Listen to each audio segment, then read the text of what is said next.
We're joined by new Watford manager Ed Still after a 2-2 draw in his debut against Preston North End. Coach, thanks so much for taking the time to join us today. How was this one for you? Exhausting. I just said to Troy before we came live on air, I'm exhausted. But no, it was good. It was good. It is a good point. I'm gutted. I just said to the lads before I came out, I'm gutted for them because they deserve more, especially over that second half. The number of chances we've created and shots we've had on goal. But it is a good point. And, to come in 1-0 down at the break and to go out with the power and aggression that we did in the second half, it's just something really positive that we're going to build on in the coming days and weeks.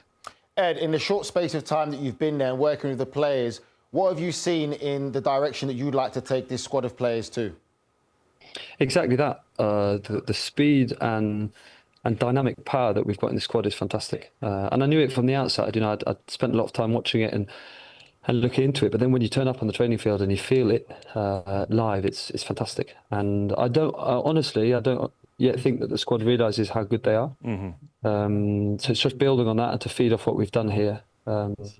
And then, that's the football part. And then there's the other side of it, which is bringing everyone together. We've got a really diverse dressing room in terms of ages. I think we're one of the youngest, if not the youngest team in the champ so far. So we've got to bring everybody together, all the languages, all the nationalities. And if we manage to do that, then, who knows where we can go.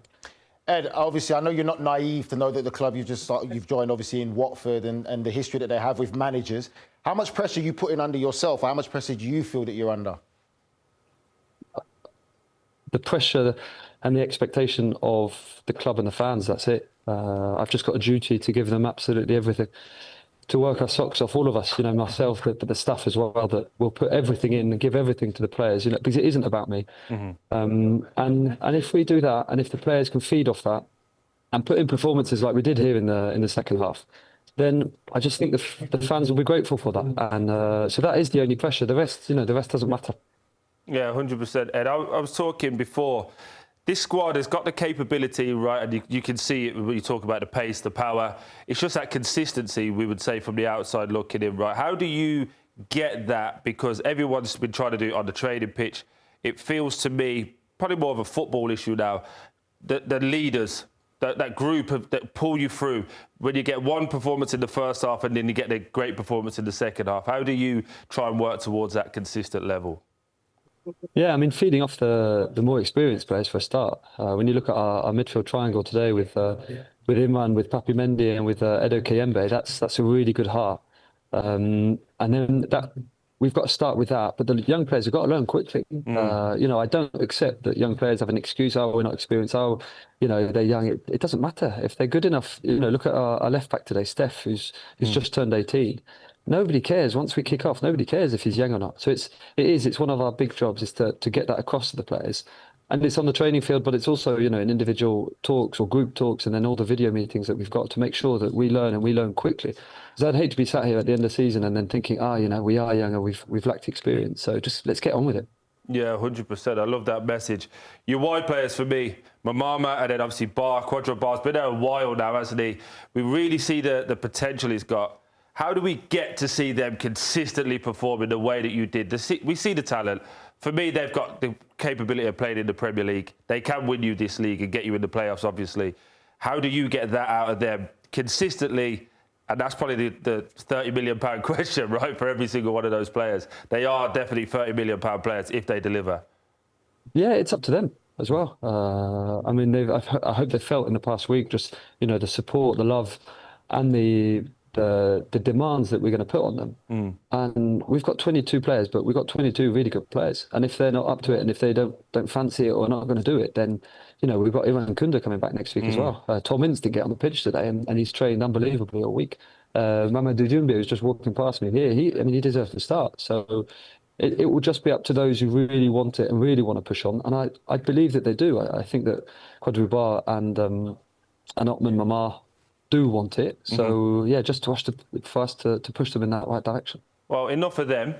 Let's talk about you. Obviously, speak a few languages as well. We've been going on a different coaching journey to get to this point. How does it feel now being in the hot seat again, but also with that level of experience that you've garnered over the last 4 or 5 years? Yeah, I mean, it feels... I said to the staff just as we were walking out with the coaches, with Karim, with Charlie and with Dan, it's special. You know, it is really special to be part of the Football League, and I just want to, you know, enjoy every moment of it, and we'll see where it goes. Because I know, you know, I know everything. I know all the context. I know that it was a big shock to lots of people, but I feel like I am the right man, and I can contribute to Watford FC. So no, just take it on, you know, with lots of humility and that enthusiasm that comes naturally to me, and we'll see what happens. Again, as I'd say, Gaffer, I'm sure you're aware of the Championship. You know what comes with it. Are you ready for the rapid ageing process that we see in most managers when they take on a Championship job? Are you ready for that? I can't wait. I might just get abused when I go home at the weekend to see Rachel. Yeah, exhausted after game one. Well, it's going to be a fast, you know, run towards the end of the season. I know that you and the rest of the team have that goal of getting into the playoffs, but I want to talk about a player who got to see the pitch for the first time in over a year, and that is Edoardo Bove. Just, can you talk us through what it's been like working with him and that experience of getting to see him check back onto the field for the first time? Yeah, we're all buzzing for him. I mean, he walked in the dressing room now and he got a massive round of applause from everybody because he deserves it. What a guy, what a player. And we're lucky to have him with us. So it's just up to us to, again, just to take care of him and to make sure we put him in the right place. And you know, he'll do all the talking. He's such a quality player. We feel it on the training pitch. And what I love about him, he's got an edge as well. You feel that he's really proud and he's got that edge, which makes the difference between, let's say, normal players and those elite players that you guys have seen and have played with. And he's got that. No. Wish you all the best, Ed. Really, really do. Wish you all the best, mate. Great start. It's a good start. A lot of noise. Hopefully you've squashed that now and you can just crack on with the job. Exactly, I hope so. But a big thanks for having me on, guys. Take care. Tordini's excited to get back out there and watch a game in person. Well, Ed, best of luck the rest of the way, and we can't wait to follow along. We're joined by Edoardo Bove, who got back on the field today with his new team, Watford, in a 2-2 draw with Preston North End. And Edoardo, it was so good to see you check back into the pitch in the 86th minute. It's been over a year since you've been able to get out and play. How did this feel today? Yes, it's a very good feeling the pitch again. I'm a little bit disappointed with the result because I think we deserve to win today. But no, it's really a good emotion to be back on the pitch. I have to say thanks to the staff and the teammates that gave me the possibility to adapt to this new kind of football, and I appreciate their work to get me on the pitch as soon as possible. So I'm really grateful to them and to the club that gave me this kind of possibility, and I'm really happy to be here. Last May, you had a sending off that was really special, really emotional at the Olimpico. Can you explain what that was like, and also to have so much support behind you from Roma and from all Italian fans, Italian-American fans all over the world, what that support feels like moving forward? Yes, it's that kind of support made me go through difficulties and gave me the power to fight, to come back. So I always say that I never felt alone, and this kind of power from the Roma fans and all the people all over the world gave me the possibility to be here. So I have to say thank you for this. You mentioned the difficulties that you went through. What was the biggest motivation, or what kept you motivated to get through those difficulties when you go through such a tough journey that you did?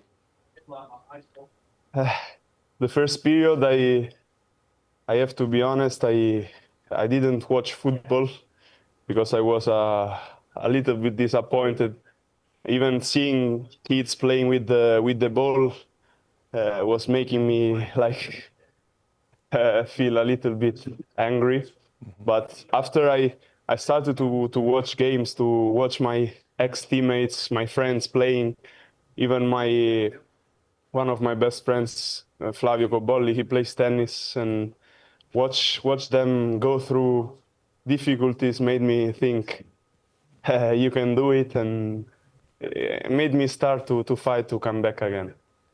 Edoardo, my mother and father are born in Naples, and then I played in England. So what was I don't know how much time you've spent there in total, but what's your first take with the difference between Italy and England? I know for sure the food is not going to improve. I know you saw the pitch today, and you're probably a little worried. I promise I promise it gets better as the weather gets better and the pitches will get better, and for sure the football as you learn your teammates. But what were your first impressions?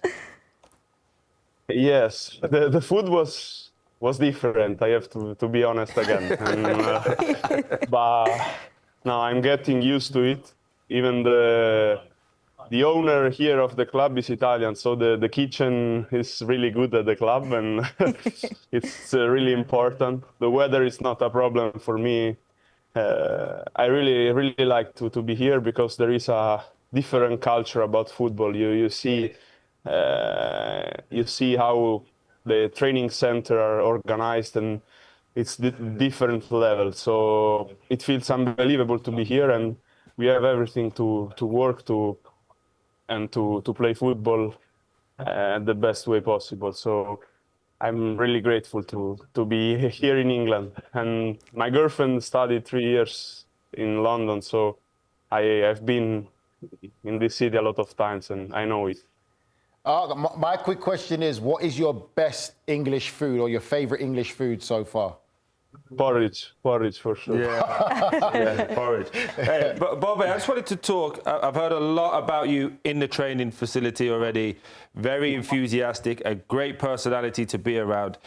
Obviously, you're happy to be playing, but what is the desire now for you? Obviously, you want to get back to the top level. How do you see that process happening, and how do you drag your teammates with you? Yes, my main goal is to play as much games as possible to get back at the same level I was, or even better. And I know that it takes time. And talking about the training center, I see a lot of your images in our training centers of you celebrating a goal, and it gives us inspirations. And there are a lot of images. So I always speak about these kind of facilities because I think in Italy it's a little bit different, you know. And if you don't have these kind of structures, you cannot work at the same level, I think. And here we have the possibility to do it, so we have to put pressure on ourselves to find the key to do a little bit more, because we want to go Premier League, and I think we have to keep our ambition very high, because otherwise it can be difficult to find motivation. You've got Troy blushing over here with all those compliments. Troy blushing is not easy to do. Edoardo, for sure, you say you have an Italian owner. Your manager just came on. He spoke very well about you. They brought you there for sure to teach those English guys the Italian way. So good luck. I hope you can grab a couple of them, teach them how to play some football, and good luck the rest of the way. I'm really a big fan, and we support you, behind you big time. 100%. Yeah. Thank you all. Thank you. Yeah, Edoardo, congratulations on this massive step for you today. We look forward to watching you and the rest of the squad the rest of the season.